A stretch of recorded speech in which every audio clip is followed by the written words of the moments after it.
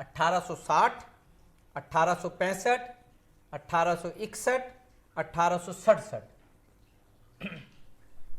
1861।